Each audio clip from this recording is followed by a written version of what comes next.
Untuk mensupport Belajar Bentar, kalian bisa mengklik subscribe. Halo, selamat datang di channel Belajar Bentar. Sekarang kita akan belajar mengenai custom print.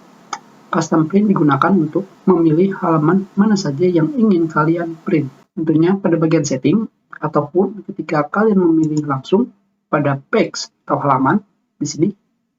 Jika kalian ingin melakukan print pada halaman 1 sampai dengan kalian harus menggunakan simbol minus seperti ini.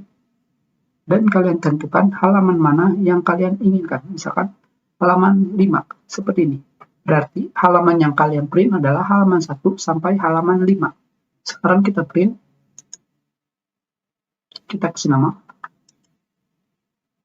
Dan kita lihat hasilnya.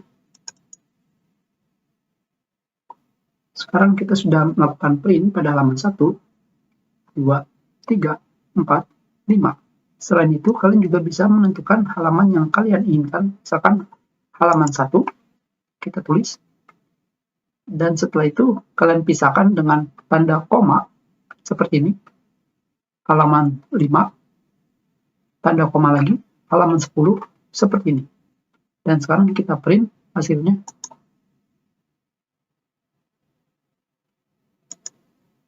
Dan kita lihat hasilnya. Sekarang kita sudah melakukan print pada halaman 1, 5, dan 10.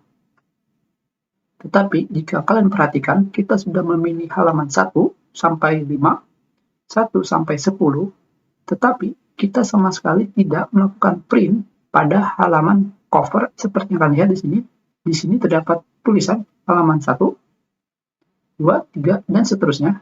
Tetapi pada bagian cover, di sini sama sekali tidak memiliki nomor halaman. Jadi, untuk melakukan print pada halaman cover atau halaman yang tidak memiliki nomor halaman, kalian tinggal memilih, misalkan kita print dari halaman cover, yaitu 0 sampai halaman 5, seperti ini. Dan kita print. Kita lihat hasilnya.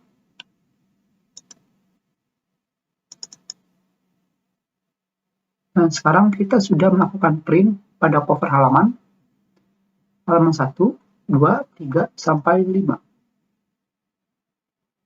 Kita sudah pelajaran kita. Terima kasih.